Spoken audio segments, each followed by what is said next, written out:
Olá e seja bem-vindo a mais um episódio. Hoje vamos discutir 10 coisas que não são originárias dos lugares onde você pensa que são. Fique até o final deste vídeo, pois muitas coisas irão te surpreender, e eu garanto. Quando você menciona as pirâmides, automaticamente pensa no Egito. Quando você menciona pizza, geralmente pensa nos Estados Unidos. Existem certas coisas, sejam elas estruturas antigas e gigantes ou qualquer outra coisa no meio, que estão fortemente associadas a um lugar específico. Porém, isso não significa necessariamente que elas tenham se originado nesses locais, como você está prestes a descobrir.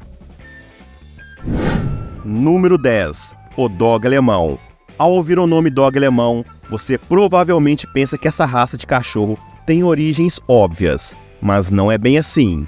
O Dog Alemão, também conhecido como Grand Danish ou Great Dane em inglês, tem seu nome associado à Alemanha, o que pode levar a pensar que ele é originário desse país. No entanto, a verdadeira origem do Dog Alemão é objeto de debate entre os especialistas.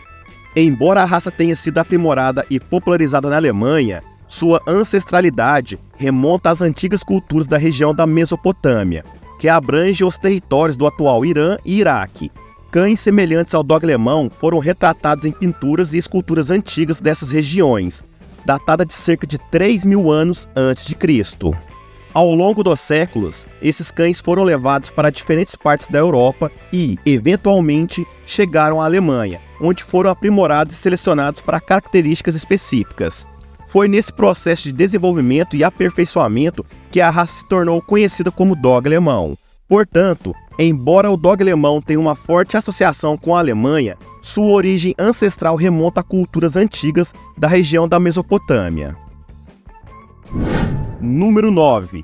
Persianas venezianas. As persianas venezianas são semelhantes ao Dog Alemão, pois o termo persianas venezianas é um tanto enganoso.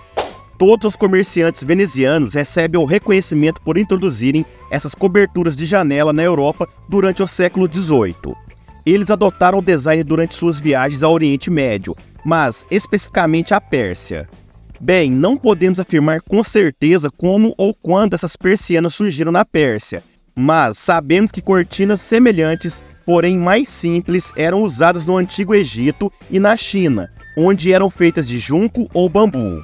Quanto à origem do termo persianas venezianas, é difícil dizer desta vez, mantendo a verdadeira origem. Tudo o que sabemos é que, quando o inglês Edward Bevan recebeu uma patente para o sistema de roldanas das cortinas em 1778, elas já eram conhecidas como persianas venezianas. Número 8. Quebra-pote. Embora atualmente os quebra-potes sejam encontrados em festas infantis ao redor do mundo, eles ainda são fortemente associados à cultura mexicana. No entanto, suas verdadeiras origens são um tanto misteriosas e controversas. Existem duas teorias aqui. Alguns acreditam que os quebra-potes realmente tiveram origem na Mesoamérica durante a época dos astecas. Eles tinham o costume de decorar potes de barro com penas, enchê-los com ornamentos e quebrá-los com paus como oferenda aos seus deuses. No entanto, outros discordam. Afinal, um verdadeiro quebra-pote é feito de papelão, então faz sentido que tenha surgido na terra onde o papel foi inventado, a China. Quando exatamente isso teria ocorrido, não podemos afirmar com certeza, pois assim como as persianas venezianas, só tomamos conhecimento disso quando comerciantes europeus e mercadores as trouxeram de volta para casa. Marco Polo viu quebra-potes chineses durante suas viagens e descreveu como várias figuras coloridas de animais feitas de papel e preenchidas com sementes, que eram quebradas com paus durante as celebrações do Ano Novo. Marco Polo trouxe essa tradição para a Itália, onde os quebra-potes eram usados para celebrar o período da Quaresma, e a partir daí a prática se espalhou para outros países europeus, incluindo a Espanha, que eventualmente trouxe essa tradição para o Novo Mundo. Número 7. Bolinhos vienenses. Apresentamos um produto originário da Dinamarca que não tem nenhuma conexão com o país, os bolinhos vienenses.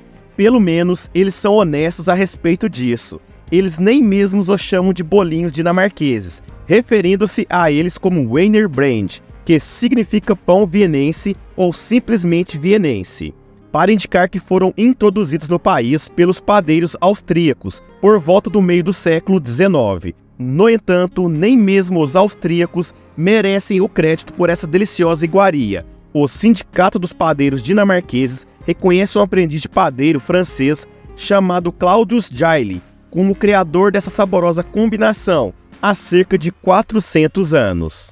Um dia, enquanto preparava uma nova fornada de massa, Claudius esqueceu de adicionar manteiga à farinha. Para corrigir seu erro, ele tentou adicionar pedaços de manteiga à massa. Para sua surpresa, a mistura resultante era mais fofa e leve do que ele já tinha visto. Percebendo que havia descoberto algo especial, Claudius abriu seu próprio café em Paris em 1622 e seu novo bolinho se tornou um sucesso imediato, espalhando-se rapidamente para países vizinhos. Número 6. Coxas de rã. Coxas? Você está me dizendo que alguém inventou coxas de rã? As coxas de rã são um prato que normalmente associamos à França, mas não tão rápido. De acordo com alguns arqueólogos na Inglaterra, eles afirmam que os ingleses a consumiam há milhares de anos antes mesmo de atravessarem o canal. Arqueólogos da Universidade de Buckingham escavaram um grande sítio em Wiltshire, perto de Stonehenge, que resultou em uma enorme coleção de mais de 12.000 artefatos mesolíticos, incluindo uma das maiores coleções de ossos de animais cozidos de toda a Europa. Entre os animais que as pessoas costumavam comer aqui há cerca de 8.000 anos, adivinhe só, sapos e rãs. Enquanto isso, a evidência mais antiga do consumo francês de coxas de rã remota apenas ao século XII depois de Cristo, registrada nos anais da Igreja Católica. Número 5. A gaita de foles. Sem dúvida, a versão mais difundida das gaitas de foles, conhecidas como gaitas de foles das terras altas, tem suas raízes na Escócia. No entanto, há incertezas quanto à existência das gaitas de foles há mais de 1000 anos, e sua origem ainda é um mistério. Por exemplo, existe uma escultura hitita de 3.000 anos que pode representar gaita de foles, embora não haja certeza. Uma fonte mais confiável remota ao Antigo Egito, por volta de 400 anos antes de Cristo, onde músicos de gaita de foles da cidade de Tebas são os primeiros flautistas conhecidos. Diz-se que eles tocavam instrumentos feitos de pele de cão e tubos de osso, provavelmente de onde os romanos obtiveram a ideia. Provavelmente foram os romanos que introduziram as gaitas de foles na Escócia. Antes disso, o instrumento musical mais popular na região era o aulos, uma flauta dupla grega. No entanto, o aulos exigia que o músico inflasse constantemente as bochechas, o que resultava em uma deformação facial conhecida como a vergonha de Atena. As gaitas de foles resolveram esse problema e, embora os gregos preferissem continuar com seus aulos, os romanos adotaram esse novo instrumento com entusiasmo. O historiador Diocristóstomos até mencionou um rei não nomeado que dominava a gaita de foles, e cito: tanto por meio de seus lábios quanto ao enfiar a pele debaixo das axilas, ao fim de evitar a vergonha de Atena. Número 4. Tuba francesa. De um instrumento musical antigo de origem estrangeira, passamos para uma mais recente, com uma história mais precisa, a tuba francesa. Nos últimos séculos, a tuba francesa se tornou não apenas um dos instrumentos mais populares do mundo, mas também uma parte indispensável de qualquer seção de metais respeitável. E já que estamos mencionando isso nessa lista, há outra característica que vale a pena destacar: ela não é francesa. Ao longo de centenas de anos, houve diferentes tipos de tubas, mas foram 2 fabricantes alemães, que eu não vou arriscar a pronunciar o nome deles, mas vou deixar aqui na tela, que tiveram a ideia de adicionar válvulas para controlar o tom e estabilizar os sons, dando origem à tuba francesa. No entanto, essa inovação não foi prontamente aceita. Muitos compositores rejeitaram essa mudança. Carl Maria van Weber descreveu o som produzido pela tuba francesa como insuportável, enquanto outros, como Mendelssohn e Brahms, sentiram que suas composições foram feitas tendo em mente a tuba natural e não tinham interesse em fazer a transição. Foi somente um século depois que o virtuoso britânico Dennis Bryan popularizou a tuba francesa como um instrumento. Número 3.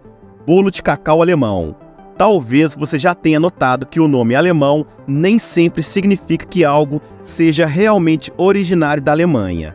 Mas neste caso específico, temos uma situação ainda mais curiosa, pois o bolo recebeu esse nome não por ter raízes alemãs, mas sim por causa de alguém com o sobrenome German. No século XIX, o padeiro inglês-americano Sam German trabalhava para a empresa de chocolate Baker's Chocolate. Em 1852, ele desenvolveu um novo tipo de chocolate para o uso em confeitaria, que foi batizado pela empresa em sua homenagem e passou a ser comercializado com o nome Baker's German Sweet Chocolate. No entanto, esse nome era um tanto complicado, então eles acabaram eliminando a parte de Baker's e passaram a chamá-lo simplesmente de German Sweet Chocolate. Pulando rapidamente 100 anos à frente, chegamos a 1957, quando uma dona de casa chamada Sra. George Clay criou uma receita para o icônico bolo de cacau alemão. As pessoas adoraram a receita e a General Foods, a empresa proprietária da Baker's Chocolate, fez questão de popularizar esse novo e delicioso bolo feito com seu chocolate especial. No entanto, decidiram remover os apóstrofos do German, que levou muitos a acreditarem erroneamente que o bolo tinha origem alemã. Número 2. Sushi. Quando pensamos em sushi, logo vem o Japão em nossa mente, não é mesmo? Mas como você já sabe, não é bem assim. O sushi é um prato tradicional da culinária japonesa e sua origem remonta muitos séculos atrás. Acredita-se que o sushi tenha sido desenvolvido no Sudeste Asiático, mais especificamente nas regiões costeiras do atual Vietnã, Tailândia e Laos, por volta do século IV a.C. No início, o sushi era uma forma de conservar o peixe fresco, onde o peixe era colocado em camadas de arroz cozido e fermentado. Essa técnica de fermentação ajudava a preservar o peixe por um período mais longo, permitindo que fosse armazenado e consumido posteriormente. Com o tempo, essa forma de preservação de peixe chegou ao Japão e sofreu modificações significativas. No século VIII, o sushi começou a ser preparado de maneira semelhante à que conhecemos hoje. O peixe era fresco e não fermentado, e o arroz era temperado com vinagre de arroz, sal e açúcar para dar sabor e ajudar na conservação. O sushi se tornou popular no Japão durante o período Edo, 1603 a 1868, quando as técnicas de preparação e apresentação foram refinadas. Durante esse tempo, surgiram diferentes estilos de sushi, como onigiri, fatias de peixe sobre arroz, omaki, rolinhos de arroz e peixe enrolados em alga marinha, e o sashimi, fatias finas de peixe cru sem arroz. Ao longo dos anos, o sushi se espalhou pelo mundo e ganhou popularidade internacionalmente, adaptando-se a diferentes paladares e influências culturais. Atualmente, o sushi é apreciado em muitos países e existem inúmeras variações e estilos regionais, tanto tradicionais quanto contemporâneos. Número 1. O bumerangue. O bumerangue é um objeto que imediatamente associamos à Austrália, e com justiça. Os aborígenes têm utilizado o bumerangue há milhares de anos, e ele é até mesmo mencionado no mito aborígene da criação, onde os ancestrais moldam a terra e as montanhas ao lançarem bumerangues. O bumerangue mais antigo encontrado na Austrália tem cerca de 10 mil anos, mas existem pinturas rupestres que retratam bumerangues 2 vezes mais antigos. Com essa herança, é natural pensar que o bumerangue tem origem australiana, certo? Bem, ainda é possível, mas, até o momento, o bumerangue mais antigo conhecido no mundo não é proveniente da Austrália, mas sim da Europa. Segundo relatos, ele foi descoberto na caverna Abri de la Madeleine, na Polônia, onde um bumerangue de 60 centímetros feito de presa de mamute foi datado de 23 mil anos atrás. Também existe um encontrado na Austrália, que pode ser ainda mais antigo, mas ainda não foi datado com precisão. Infelizmente, pessoal, chegamos ao final desse vídeo, espero que vocês tenham gostado. Quem gostou, deixe seu like, seu comentário para que eu saiba o que você achou deste vídeo. E se você ainda não for inscrito, vai lá, se inscreva é de graça e você vai nos ajudar muito. Muito obrigado pela sua audiência e até o próximo vídeo. Valeu!